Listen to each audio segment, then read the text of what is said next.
Beyond Survival is the official podcast of Waymaker Institute. Our desire is to equip you as a follower of Jesus to thrive. Each episode reveals how the gospel impacts the entire human experience for the advancement of God's kingdom. Ultimately, Jesus' promise of abundant life means we are meant to go beyond survival. So, let's jump in with today's episode. Welcome to the Beyond Survival podcast, where we are essentially unpacking really the almost building the foundation or the framework for this entire podcast. Why are we doing this? Why Beyond Survival? And just real quick, we talk about this idea that as people in general, there seems to be a survival mentality. Like we're just kind of getting through life, making it through it. But specifically in our context, which is followers of Jesus, there still is this idea that we're just trying to make it through, and then one day we'll be in heaven and everything will be okay. We got our ticket punched. We've got our hell insurance, right? Mm-hmm. And in the meantime, though, we're going to just grin and bear it. And so, today I'm really excited that we have a special guest. Special. Flew him all the way out. Guest, yes. From special, Forest, we'll see. Virginia.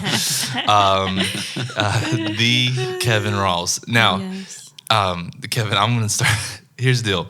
I don't know if people know this about you, but I'm scared. Is it true that you were one of the first worship leaders at our church some 24 years ago? I believe that's true. I was. Do you believe that's true? I came. Well, I don't think there's anybody before me because John had just gotten there at Yellow Branch Wesleyan. That's right. In 1998. Wow. And I remember exactly where it was in. It was on campus, and it was a red flyer. Advertising for contemporary worship with like the pull tag, things. Wow! And oh pull tags. My! And because I was leading worship at the time. I led worship at my old church back in. I was a camp counselor and led worship, and so it was just that's what I did back then. And so I called, and it was John and Yellow Branch Wesleyan. So it was. I remember the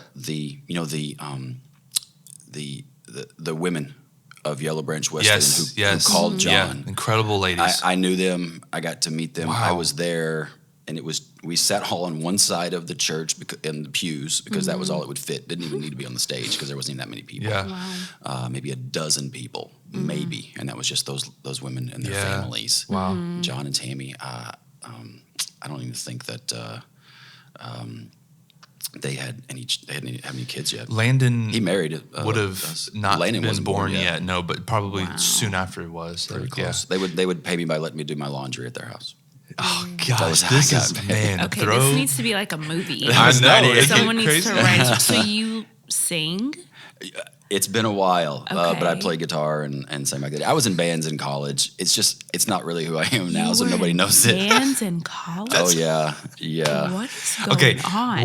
Wow. So take us back, 1998. Yeah. What is that set list? Sunday morning. Oh man. What's that set list? Come on, take us Hillsong is back. coming out. We're Shout to the Lord. Shout to the Lord. Era. Shout to the Lord. Passion hasn't even is starting, right? And it's starting to pick up, and so there's a little bit of that, but also, I mean, you got to realize you got to be aware of your audience, right? Yeah. So I had to kind of maintain some old hymns and things like that, and throw them in there. But there was. Shout to the Vineyard North. Vines there was in there? Oh yeah, Yeah. Delirious was also a big at the time. Wow. So This is amazing. Tomlin, Crowder, they were just getting going. Just getting going. Wow. See, you didn't know that, did you? I did not. I am in awe. I am amazed. Wow, guys. Yeah. Man. And I can imagine with like your voice, that raspy, it would nice and deep. Like, it was, I don't know, it was something. Are you a tenor? Is that the right? Just whatever. I'm not even sure. Whatever would get me through the song, I would just try. I love this. Whatever would get me through, I would try to manage that. But then I played bass in a worship band that we traveled around. We did some stuff for a little while. But, wow, that's amazing. Oh, so good. You have a family. I do. Great family, in my personal opinion. Thank you. You and your wife been married how long? 18, coming up on 19 years. Coming on 19 years. Awesome. You have more than a couple children. We have 4. Yep. So a diverse age range. So I have 17. I have a 17-year-old daughter, a 15-year-old son, 12-year-old son, and a 6-year-old son. Yes. Wow. So girl, All over. boy. Yes. What brings a couple to say that fourth one in the age gap? I think it was just we just loved having kids. Yeah. We always enjoyed having kids around. I love walking through the house and tripping on toys. It's it's just there's just vibrancy. You're a good man. There's life, and it's just a blast. And so we would have a bunch, and so it was just a consideration after a period of time. It's like, no, let's do it again. Let's keep going. Yeah. And it's awesome. Absolutely. That is cool. Your oldest daughter, obviously, someone who works with children and kids and just my kids. I appreciate her very much so. So she's very great good. with kids. She is really talented and gifted in that area. Yeah. So thank you for saying that. So, Yeah. all right, let's jump in. So, I think really we wanted you to, even being in the education world, you talked about having all these conversations and being probably able to meet and engage with individuals, men and women, minds from all different walks of life, right? And so we want to talk about how does our culture, and I think you'll probably need to define that a little bit for people, affect or influence I guess influence us as followers of Jesus to fall into this just survival mentality. So just, I guess, let's just start there. Very broad, very general. So, the first thing you asked was, as we're talking about how culture interacts with us in the church and how we approach it, looking at what exactly do we mean by culture? That you kind of typically think of the terminology we've used as the world. Yep. That can, and it's kind of there's the people in the church and there's the world, and but culture, when I think of culture, it's basically, when I think about it, it's the expression of an ideology, right? And how those ideologies work their way out into different aspects of our social institutions and social structures, right? So the entertainment aspect of our world and our the culture that we live in and engage in it's going to reflect a particular ideology, but it's how that ideology works its way out into all the different ways that we engage with each other as a group and as individuals, the stories we tell, the entertainment that we engage in, that we think the music, art, literature, news, all these different things, which are basically just different expressions of ideological preferences and preconceptions, and they have to kind of work their way out, right? So we talk about there's this culture that exists in the church as well, right? So our culture and how our ideology and our belief system works its way out into the way that we dress, the way that we talk, the language that we use, how we entertain ourselves, the type of content we create, what we ingest. And so there's this broader concept of culture that's very complicated, but I think that's how I would kind of broadly describe culture. It's just the manifestation, the working out of these underlying ideological principles. So how have you seen followers of Jesus, how have you seen the church respond to culture in maybe not so great ways? I think the temptation is to think about the church and the culture as this division between the secular and the sacred, as if this is two competing forces that are competing for our attention, our hearts, our souls, right? And so the temptation is to then kind of create almost like a bunker mentality of where you're going to kind of shore up your walls around yourself, and we're going to keep everything that's not exclusively or explicitly,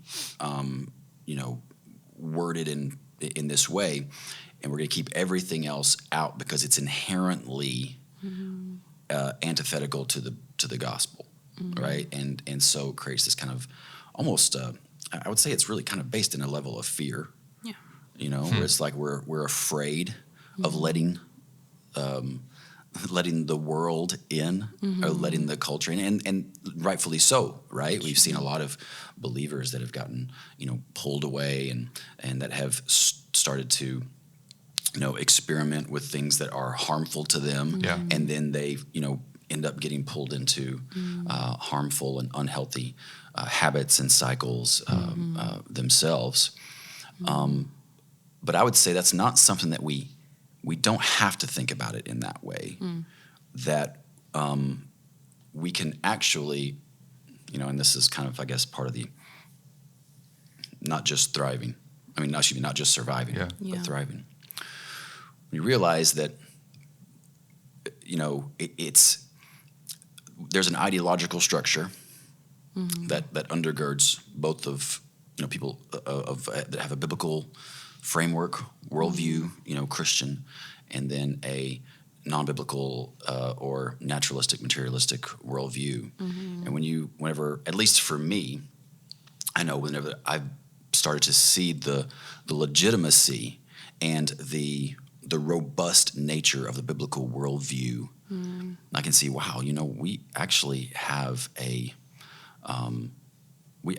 great a great framework and a to me a more effective framework at explaining life and how to get through it than anything else. So it almost kind of allows a sense of confidence where you're not having to just survive. It's like, no, what I believe is sound and solid and true, and I don't have to live in fear of other ideologies, right? I can recognize them, and I can see where they're flawed, and so I don't have to. And in fact, I could point them out to somebody. Hey, here's how here's where that's taking you, and here's how that's going to go. So it's not a defensive posture as much as it is this is the best explanation. This is the best way to operate in the world. And so I think it gives a level of confidence to those in the church that we have something legitimate. We don't just have to just hunker and create a bunker and then try to just continually keep no, we can actually move forward. We can, we can move advance into it. We can move into it because we believe in the validity and legitimacy of our view, of our framework of what we believe to be true about the world. So that I think for me, that prevents, like, I go into a conversation with somebody, doesn't matter their background or their cultural worldview. I believe that I believe that what I believe to be true and is true about the world and God's role in it and Christ's role in it is sufficient to handle that interaction. So, Kevin, what happens to that? Let's say you grow up in that, okay, bunker mentality. It's us versus them. Everything in the world, evil, bad. What happens to that person when they leave the home? They go to college. They start to almost be forced into maybe culture more than they were accustomed to. What happens to that person? I mean, that's going to be a very individualistic. It's going to be a highly individualized, highly personal, response to how they start to engage in that, right? And how they kind of figure, okay, how do I live in this world? The in but not of yes of what we do, and kind of what you were speaking about just a moment ago, Sophia, which was like, okay, fashion. Like, how do I operate in this? Like, what does it mean to be in but not of? And I think whenever we start to adopt some secular, sacred distinctions, I think they're unhelpful because that doesn't really give us a path forward. And it kind of reminds me of, I don't know if you guys have ever, I've come across some individuals who said that, they were hesitant to have Christmas trees in their home because they were thinking, all right, I'm not sure the origins of the Christmas tree are fully Christian. Okay, yeah. Right? Like there might be some pagan, origins in there, or at least it brushed against some pagan practices at some point, and we've kind of Christianized it, in some way, or we've inadvertently adopted pagan practices from somewhere else, right? And so they're like, I don't want anything to do with that here in my home. And I think I understood that, but I think for me, what it kind of came up to was I kind of started asking the question of, well, whose tree is it? Like, who owns that tree? Yeah, whose tree is that? Yeah. Because the pagans can take and they can do whatever they want with it. Sure. That doesn't mean it's theirs. Doesn't mean they get to own that and they get to claim it. Because that tree, to me, is a manifestation of the sovereignty of God and his goodness and his grace and his mercy to me in this world. And the evergreen, leaves are a representation of his everlasting love for me. And so I'm going to express it in this way, and I'm going to give it its rightful place. Right, so I'm going to give it what it's. The pagans can't take that. Wow. It's not theirs to take. Right. And so when you think about like fashion or art or things like that, when you think about God being the source of truth, beauty, and goodness, the world or the other ideologies, they want to try to take that and claim it. Hey, here's what beauty is. No, that's not what beauty is. That's not what truth is, because this is what truth is as established by God. This is where truth comes from. This is how we know truth. This is what beauty looks like, because we are speaking and we are referencing the source of truth and beauty and goodness, not some version of it that might be twisted. So it's a matter of, no, if we're going to create, fashion, I think that's a great example. What does it mean to be fashionable? What does it mean to dress in a way that is beautiful and good and true? Because we have that. Yeah. And I believe that God then has given us the ability to take that truth and beauty and goodness and bring it to life and manifest it everywhere that we come into contact with in this world. Yeah. Right? Music, I think that any place that truth exists, you can say, you're welcome. Yeah. Wow. I listen to that song and that person is saying something that's true. I mean, it's like, you're welcome. The reason that is you're able to say that is because God has established a truth and revealed it to you for you to even sing about. Yeah. Or why is that's beautiful or that's good? And this song, they're not even talking about God, but they're just talking about the beauty of a sunset or a relationship that's beautiful. It's like, okay, you're welcome. Yeah. That you have that because God is good, and He has allowed you in His sovereignty to experience this. Let me tell you about this truth that you're actually singing about. Yeah. And so I can appreciate that truth. Oh, thank God! Like that dress, that that shirt, that style that resonates, that does something. Thank you, God, because the reason that it does it is because God is good and He has established truth, beauty, and goodness, and He has given us that. And so that then allows us to move forward and say, that's not what it is. Yeah. It's not that. You're trying to take that and trying to do something else with it. And that, of course, that's what Satan does, right? Yeah. He doesn't create. God creates and Satan distorts. That's what he's from the beginning. Yeah, from the very beginning, he distorts what is true. Did God really say that? Is that really what's going to happen? So he distorts what is true. He can't create truth. So the source of the truth and the beauty and goodness, to me, all points back to the Creator. And so that doesn't say that I have to protect mine.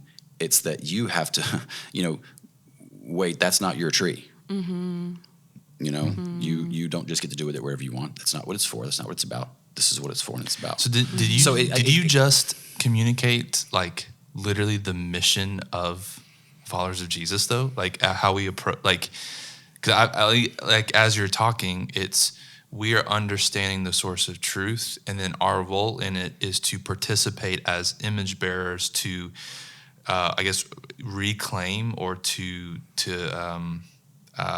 Let's restore, redeem. Redemption, right? Redeem, and it starts first with our relationship with God, and then our relationship with others, and then literally around the world. And that's what He literally gave Adam and Eve in the garden to create and to manage, tend your area. To tend. Right here. This is your little corner. Yeah. You tend this.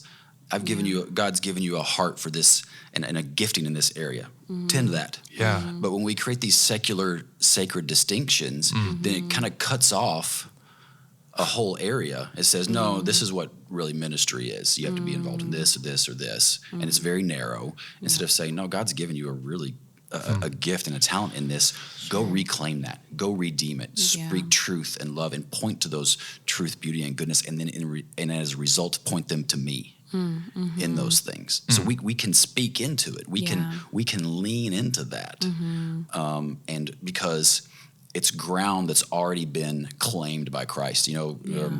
There's a great quote from Abraham Kuyper that, there's not a square inch in all of creation or all of existence where that Christ, who is sovereign over all, doesn't cry, mine.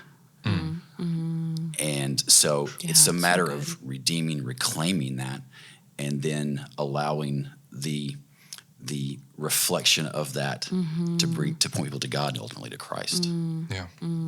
That's good. Where are the lines that we draw then? How do we draw those lines? What do I not go into? What do I not engage in? Right? And I think a lot of those, we can look at Scripture. Right? There's some things that, listen, these are off limits. Like this is, blatantly sinful. Right? But then there's other areas that are just issues of conscience. Like this, I may be, free in the Lord to do this, but I can't do it. Correct. This is allowed me in my freedom in Christ to do this. It wouldn't be, but I can't do that. It would be sin for me. God has not allowed me to do that. And so there's this relationship with the Spirit and with the Word that kind of have to work together to help me know where I'm supposed to go. Right? There's some people who are gifted in this in the industries of fashion and art and music, and they are called into that, and God gives them the grace to navigate those things. That's good. Yeah. You know? But God gives them the grace Yeah. to navigate essentially almost like an assignment and a purpose. Yeah. I couldn't do that. So because good. I haven't been gifted, called, and graced to do for that role. But He did give that to them. So I say, That's so good. if you're pursuing truth, if you're bringing people, and God's equipped you for that. Yeah. Wow. Go ahead. I almost wonder if a problem that we can face and that can bring the survival mentality is that we are intimidated by other people's assignments. So as followers of Jesus, when we see maybe other followers of Jesus, like in a different arena than us, maybe it's entertainment, maybe it's sports, maybe it's being a professor or a police officer or whatever it might be, because we've looked at that like arena as like scary or intimidating or dangerous, we can kind of become like, I think when we get intimidated, we can become defensive. And so we can start to kind of judge and nitpick and think like, well, I don't know how in the world they're doing that. Like, that's such a dark place, or that's such a weird thing. Like, how are they hanging out amongst these groups of people, or how are they able to engage with people that have a completely different worldview than they do, but come out still whole and sane and holy and following Jesus. And I think it's like what you just said. It's because God has given them a specific assignment that He might have not given you. I mean, we all have the same assignment to make Jesus known and follow Him, but He's going to give us different avenues to do that. And I think maybe if we took our eyes off of what other people are doing, we wouldn't maybe feel this pressure, this intimidation to keep up with them. And maybe that would prevent us from feeling like we're trying to survive. Because if you are trying to keep up with someone else's assignment, all you're you can going to do get is really survive. tired. Yeah, That's all you can do. All is you can do survive. is barely survive. Barely right? survive, because then you're not hearing specifically what God is asking you to do and assigning for you to do. Right. Yeah, Yeah. I think that is a big point there. And I think that's a great example, because somebody could look at what I do and they can say, "Oh my gosh, higher ed Yeah. is just rife with Corruption. pagans and ideologues, and like, Yeah. how can you operate in that?" Like, Yeah. I really enjoy it. Yeah. I love talking with people of different backgrounds and and perspectives and ideologies, and it's great. I really feel like God's even called me into that. Yeah. Sure. Right. Yeah. And so I do that. Now, obviously, that means I'm still accountable for the Scripture and for the Holy Spirit in me. But as I walk forward in that, it is somebody else will be like, "I don't know how you do," Yep. but it doesn't feel that way. I do want to talk about the complexities of social media. Okay. I guess not to the full extent, but in the idea of how the introduction and the pervasiveness, I guess, of social media now has really hindered the thriving of followers of Jesus. Now, obviously, it's not the only thing, but it, at least in my observation, even my life personally, it seems to be this tool or this resource that really has fought against my thriving as a follower of Jesus, right? So just talk about like how you've seen social media and its effect on us as followers of Jesus. So we've only had about 20 years-ish worth of data. Yeah. Which is not a lot technically in the scope of scope things. of humanity. I mean, you think, 20 years after the printing press was invented, it still hadn't reached its full cultural and social ramifications. Now, it's slower adoption, but still. We are just starting to kind of get a sense for what this medium does and how it works and how it changes us. How we respond to it, how we interact with it. It's changed so much about how we communicate, how we think, how we interact. Our communication has changed even in the way we speak. Personally, without it, has changed the way that we speak to individuals, right? Because Marshall McLuhan, famous for the medium is the message. What are we saying about communication when we engage with it in this technology? I think it's had ramifications that are still being assessed. But if you want to talk specifically about like Christianity or it's technology that comes with blessings and curses. Right. It's allowed us to connect over, in some capacity, right, in some way across time and space. And it's brought us, new information about other people that we want to connect with. There's a whole host of other things as well, and we're starting to become. There's a level of addiction that can become, even just the physical, motion, right, can become addicting, and how we can get pulled into just constant information and absorbing that in our minds that haven't fully adjusted to bringing in that amount of information in that short time frame and what to do with it.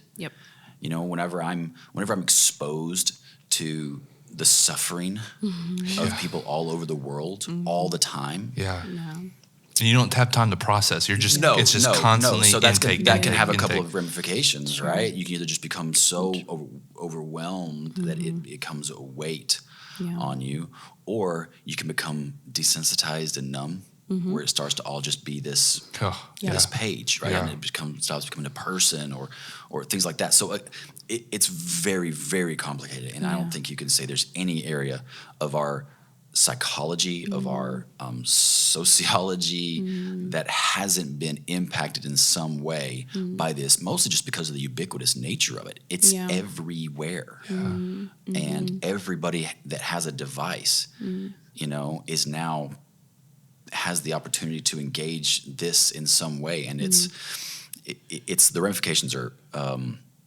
astounding. For me, I have to limit the time. There are certain apps that I don't have. I have to, I have to try to put up some roadblocks and barriers and different things, because I've learned that's not healthy for me. Yeah. Sure. I don't like the way that my brain works after doing that. And this, the studies have shown, especially adolescents, as they're still growing and developing socially, psychologically, biologically, it's very disruptive to that at that time in that development, boys and girls, even different in the way that they do that and the way that they engage with it. And it seems like it's affected when you talk about anxiety levels, depression, understanding of even sexuality. Like there's just this whole, again, when especially in development years, when they're just literally digesting or gorging themselves on information with no parameters, no guardrails, then it's like I almost feel like it's like an overload in like the motherboard of a computer. It's like they can't process everything, and so I mean, I know you have, Sophia. I know you've thought about social media. Oh yes. You're a small business owner that depends on social media. Yep. You also have younger siblings. Yes. What say you? I tend to swing a little bit more on definitive statements of I think social media is not great. I've come to almost in a way view it as a necessary evil for being a small business owner who doesn't have a physical shop. And even for small business owners that do have physical shops and need to like advertise, it's become like a rat race. It truly is one of the most exhausting. Like if I could on a list of like what's the hardest part of a small business, it would be social media. Wow. Like it's the most exhausting and draining part of the whole process. Although there are of course great things that come from it. I do what you touched on a bit about self-awareness. Like I feel like that is such a key, and kind of ties back to what we were talking about earlier. If we're so busy like looking at what other people are doing and like, well, she can handle being on Instagram, or he can do this, or he can do that. We are not self-aware anymore, and we're not looking at ourselves and saying, but what can I handle? And that takes courage. It does. It takes courage to say, you can do that, but I can't. Yes, come on. Yes, right? exactly. We want to say, no, I can handle anything. Right. No, you can't. No, you can't. You can't. None of us can. If you try, it becomes surviving. And so you find yourself, okay, I'm going to stay on Instagram because if I can like master not letting Instagram be like controlling over me or addictive for me, then that shows I'm close to the Lord, that he's helping me, that I have a good relationship with him. Right. But if I like have to get off of it, then what if people think like, man, she's going through something, like something's weird is happening. And it's like, wait a minute, like maybe I woke up and said, you know what? Having anxiety because of this is just not worth it. Not worth it. Like this is not worth my well-being, and it's causing me to not be able to thrive as a follower of Jesus. And so it's hard, especially because of how our culture has changed to almost like it's necessary to be a part of these things, or else you feel like you're on a different planet kind of thing. But at the end of the day, it's like, what is Jesus specifically telling you through his word and spirit? I think if we are not listening to him, we're not thriving. We are really just surviving in that. So it's hard. So good. It's a hard balance. Yeah, but it is. Yeah. It does take courage though to say I'm I'm going to be different. Yeah. I'm going to be on the outside. You know, Yeah. like you said, you're going to be weird. Okay. All right. You know? Yeah. But that, again, that's kind of part of that in but not ofness. Yep. Right? You know, and it may appear to be something that is, I don't have a choice in this. No, Yeah. we have choices. Yes. Yeah. Yes. You know, we can do Yes. things. Sure. And it also doesn't mean that we, so if it's creating anxiety, it doesn't mean that we just cut off everything in our life Yep. that has potential to produce anxiety, because we have Yep. to live, Yep. right? But it's a matter of, okay, I might get to that someday, but not right now. Yep. That's Yeah. not the battle I'm going to be fighting right Yes. now. I'm going to work on this small thing, and I'm going to get this better. I'm Yep. going to ask God to give me grace in this one area. I'm going to take Right. this. Right. And then if that ultimately leads that I can engage in this in some capacity, awesome. But if it doesn't, that's okay. That's fine. Right? Yeah. Like I need to Yeah. I need to be in a better position, a position of strength to move forward. Yeah, I don't walk in the gym Yeah. and put 300 pounds on the bar Right, yeah. like Yeah. on day one. No. It'd Yeah. be like, oh, I'm going to grow in this. Right. I'm going to be strong enough. It's like, no, Yeah. you start, you scale back and you begin to show a level of growth and maturity over Yeah. time. Yeah. Yeah. Yeah. So, Yeah. So I'm gonna frame up something for people. And honestly, I was thinking we could. It would be worth its weight in gold if we just spent the whole time talking about as a parent with teenagers and like young children. How do you not just raise kids, but raise adults, like raise mature men and women who will know how to engage with the culture as followers of Jesus. And again, I'm like, there's no way. I understand you cannot answer that in like a one little segment, but I do think of the desperation, honestly, the desperation that parents have to say, could someone just please help me on how I do this? Because as a parent, I feel like I have no choices but to bunker down and to shelter, or I have no choices but just to give in, literally to give, like just to throw my hands up, hope that they love Jesus, and then I'll see him in heaven one day. You know, like, how do you do that? I'm willing but hesitant to engage that because I'm still learning. Yeah. Like I do have teenagers. Am I doing it right? I don't know. I have a, TBD? Yeah, right. Yeah. No, I don't know. Yeah. You know, and so, but I think. But you have done it with intentionality. Like I do know that there's intentionality. I do know that there's some purpose. So even your thought process, even your like, here's things we've tried is going to help people. So maybe just the discussion, Yeah. at least something, you know, it's like you throw something on the paper and you can edit it. Yep. Just get everything down. We'll edit it later on. That's what a podcast is anyways. Right? Like, well, and you know, and that's kind of what maybe this can be something, eat the fish, spit out the bones. I don't know. Okay. It's just it's a thing. Okay. I think a little bit of what we talked about just a second ago, kind of referenced it a little bit. This idea of, I kind of look at the culture, or at least as my kids have grown and started to grow, I want them, I don't know that you can, for me, I don't know that it's fully helpful just to create a totally safe, well, not totally safe, but a sterile, Danger-free. danger-free Yeah. environment for Yeah. them. Yep. Because at some point they're going to go and they're not going to have tools. They're not going to know how to engage. They're not going to know how to move forward because all you've given them is fear, Yeah. right? And fear is not a good way forward.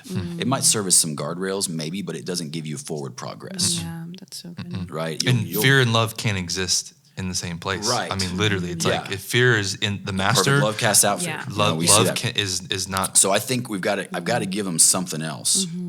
And so what the metaphor I've tried to kind of work off of is, you know, you get, I know this is a loaded, and this is politically, you know, charged right now, but I'll use the word inoculation. right? That's safe. Yeah. Right, inoculation. Enough to develop a resistance and strength to handle it. Yeah. You know, like I want my kids to be like, let's say, you know, inoculations. You know, you want to give them enough of it in a format that their body, that their physiology can handle. Now, you don't do that by having them go lick the floor of the ER, right? Yeah. That's Not a too good much idea. for their system. Yeah. Yes. Right? Their system can't handle it. They're not ready for that. Yeah. Their, you know, physiology, you know, their biology is not ready for that amount. But they have to develop a little bit at a time. So I've wanted to try to introduce concepts to my kids in the format that they can understand and gain at the time in their development. Right? And so when they're this age, all right, we're going to start talking about this. We're going to talk about it in this way. Yeah. Right? And here's how we interpret this. Here's how I would interpret this. And so that they can know, all right, that's out there, and here's a way to be able to kind of explain and understand this. Yeah. So that to me is about giving them the tools, and as they get older, a little bit more and a little bit more. Now, in the meantime, here's, you know, if you're trying to grow a tree in the Arctic, you don't just plant it and then walk away. You know, there's a greenhouse. Yeah. You know, you put it in an environment where it can grow and get till it gets strong enough, right, to exist without it. Yeah. That's what I want to do. I want to develop them to be strong enough. Yeah. But you also got to think that each kid is also different, Ooh, come on. right? So you can't just create. You got to create. All right, this kid, I can talk about this with this kid at, Yeah. at 12. I got to wait for this kid. So Yeah. good. And so it's being sensitive to their individual callings and their strengths and Yeah. weaknesses, saying, all right, they can handle this conversation right now. And I'm going to introduce a little bit more. All right, so we're going to come here. We're going to talk about this. And we're going to talk about this. And, but keeping in mind, well, you've reached this age. Now it's time to talk about this thing. Yeah. But to maybe kind of see where they are, listen to the questions they're asking, Yep. where are they wanting to explore, Yep. Yeah. and also being willing to talk.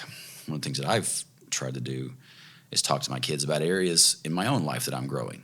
So we talk about that self-awareness, right? Yeah. You know, I told when my daughter turned 13, I was like, all right, here's the deal. I've never raised a 13-year-old girl before. And you've never been a 13-year-old girl before with parents. So we're going to have to figure this out together. I'm going to mess up. I could get it wrong. Is 10:30 curfew? Is that the right curfew? I don't know. So I'll ask your forgiveness if I didn't get that right. Yeah. Right? And but I've got to do what I feel God's called me to do. Yeah. And so just because I'm accountable to him for all of this. Yeah. You know, so as I try to train you and teach you, I also am recognizing I'm still being trained and taught by the Lord, by the Holy Spirit. Yep. And so we're growing in this together. Okay? So I don't feel like I have to come with all of the answers. I can come with humility. It's like, I don't know if I got this right. Maybe. This is where I'm at. Yeah.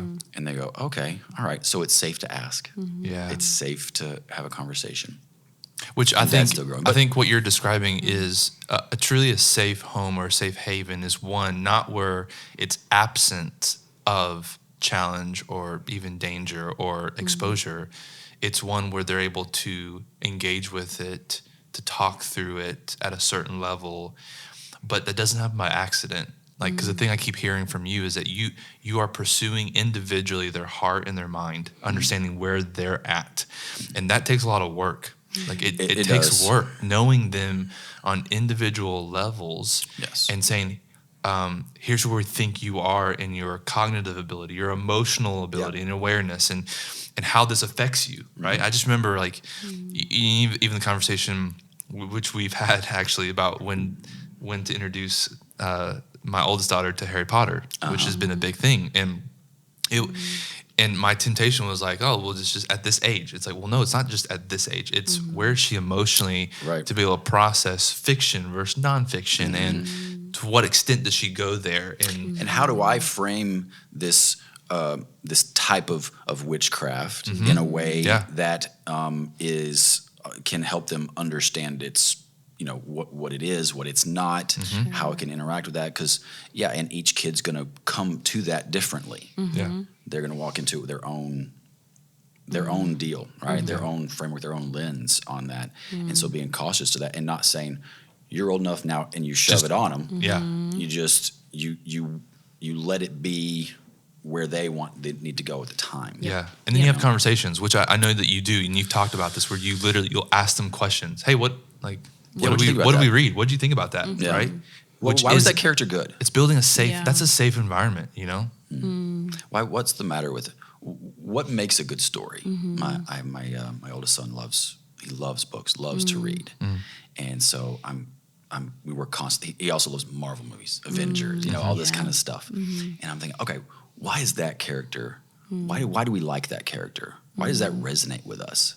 He seems to have a conviction, right? And wow, we like that, don't we? Because the character over here that seems kind of wishy-washy, like you don't trust him, right? And what is that? Why? Why do we what does that tell us about truth and beauty and goodness? And how does this tell us about who we want to be?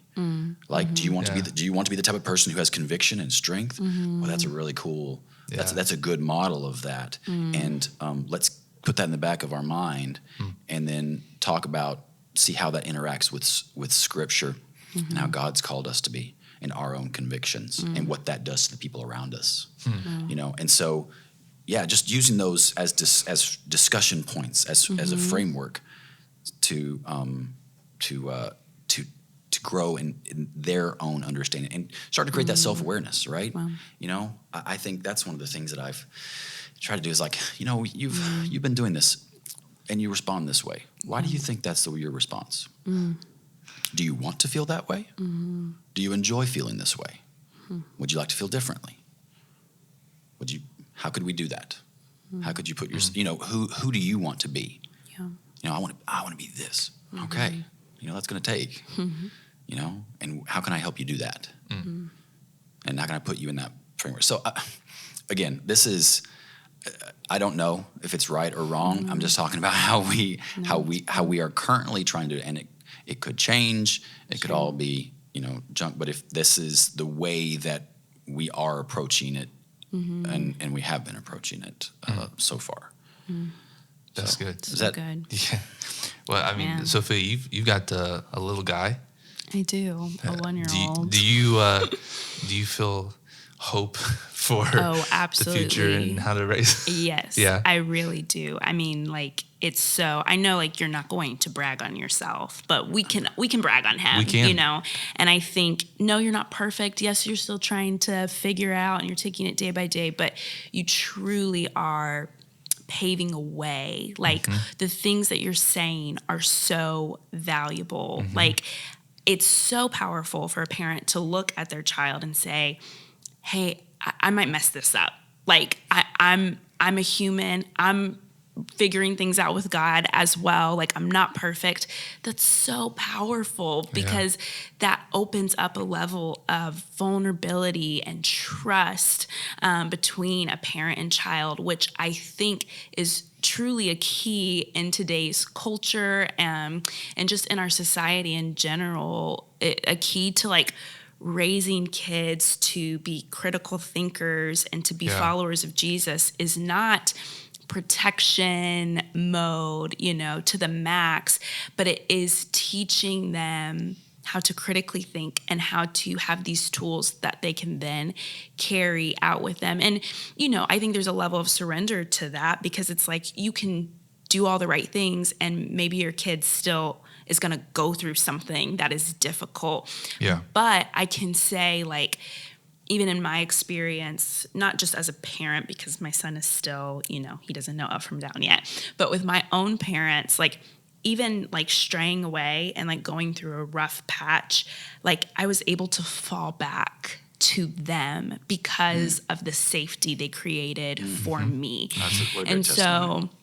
so, I feel any parents that are listening to this that maybe are saying, well, I did all of that and my kid is out there living crazy or hurting in pain, like they will come back to your place of safety. And so I just think that is important and maybe can take some pressure off of all of us, is that ultimately, yes, God has entrusted us, we can do these things, but we have to also live in a posture of surrender and say, Lord, like you're going to have to, intervene in here. And maybe that shift can take us from, I'm just trying to get my kids to college. I'm just trying to make sure that they don't get any tattoos or piercings, that kind of mentality. That they're successful, that they're safe, and that they're going to go to heaven. Don't end up on the news. Yeah. It's like we shift from that and saying, like, also I'm going to walk with surrender. And that's what I see in you. I kind of see this, like, I'm going to do these things. I'm going to be proactive, but I'm also going to be surrendered because I can't really control the outcome. Yeah, you can't. And, that's just there's no guarantee. There's no formula. You do this thing and then this happens. Yep. Yeah. We've all seen that. We've seen, oh, that looks like great. And then, okay, all of a sudden that just went sideways. I do think it's important to, I think the intentionality is important to take opportunities. I'm always, how are you feeling? How you doing? What's going on? Yeah. Not open-ended questions. And even when you just said, want to be successful. All right, what does that even look like? Yeah.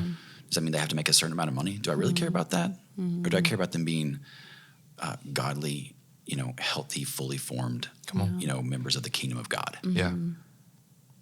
Or do I care how much money they make? Yeah. And so if you focus on those things, then you start to try to move. It doesn't, your standards, I guess, change. And you're also not just surviving. You're like, listen, I want to train the next generation of kingdom builders. That's right. Like God primarily grows the church through the family. That's right. Yeah. That's the primary means that the church grows and expands. And the future generations, the future church is going to need spirit-filled, guided, individuals with conviction who can speak the truth courageously. So I have confidence that me apologizing doesn't harm the gospel. Yeah. That doesn't lessen the legitimacy of what it is I'm pursuing and what it is that God can call them to. Right? If I say I don't get this all right, that doesn't harm. That doesn't, harm the gospel. But also, they should listen to me because I've been your age. You haven't been my age. Yeah. Yes. So here's an example of something that we did. Kind of, let's bring a couple things together, right? Social media and kids. Good. I think that's a great example of kind of the inoculation type of a thing. I think just, here you go, 8-year-old, here's a unlocked phone with access to the internet that you can do whatever you want anytime. I think that's a horrible idea. Yeah. Right? I mean, do whatever you want to do. I think that's a bad idea. Yeah. Okay. But at the same time, like you said, we're as adults. We're trying to navigate. How do I use this? What's the best way? Is this healthy for me? I got to start a business, but I also want to, I want to stay in touch with this, but I can't, we're still figuring it out. Yep. So before my 2 teenagers, before they got social media, we and us and another family, we got together. We had a technology boot camp.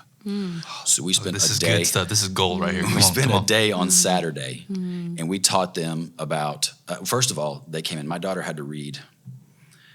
It was pages of articles, like journal articles about the effects of social media on adolescents. Okay. So you go, all right, here's how this affects girls. Here's how this affects boys. So you got to know what all this does. And we had a technology boot camp where we talked about. Here's how to do search. All right. Here's what they do with your information. Here's how your dopamine in your brain reacts whenever this happens. This is amazing. Here's how. Can you patent this? I know. Seriously. No. We're like, here's how all of this. So before we hand this to you, we would never give a kid the keys to the car. Yeah. Come on. And say, I like this. Hey, you're just, here you go. Here's this dangerous piece of machinery that can harm you and other people around you. Yeah. No, we We start off small. We sit in the car beside them while they go, and we critique every little move. Brake here, slow down here. You're driving too fast. The invisible brake. We're shoving the brake down. Oh my gosh! And yet we give them devices and access to things that are so much more dangerous. Right? Then because they can affect them and their psychology, their emotional development, all their relationships, and can even be deadly in some cases if not, properly. Seriously, yes. We look at cyberbullying, that's a real thing. And so I think treating it in that way, but at the same time, slowly. We're gonna let you move into this slowly, not at your pace, at the pace that I can kind of sense. I'm not trying to hold you back. I'm trying to help you develop the right habits and tools and skills so that at some point you can be able to function well. And also telling them, I told my kids, here's all the different ways you can try to protect yourself. But ultimately, a heart that's bent on doing the wrong thing is just going to find a way to do it. Come on. So if you've got to decide who you want to be.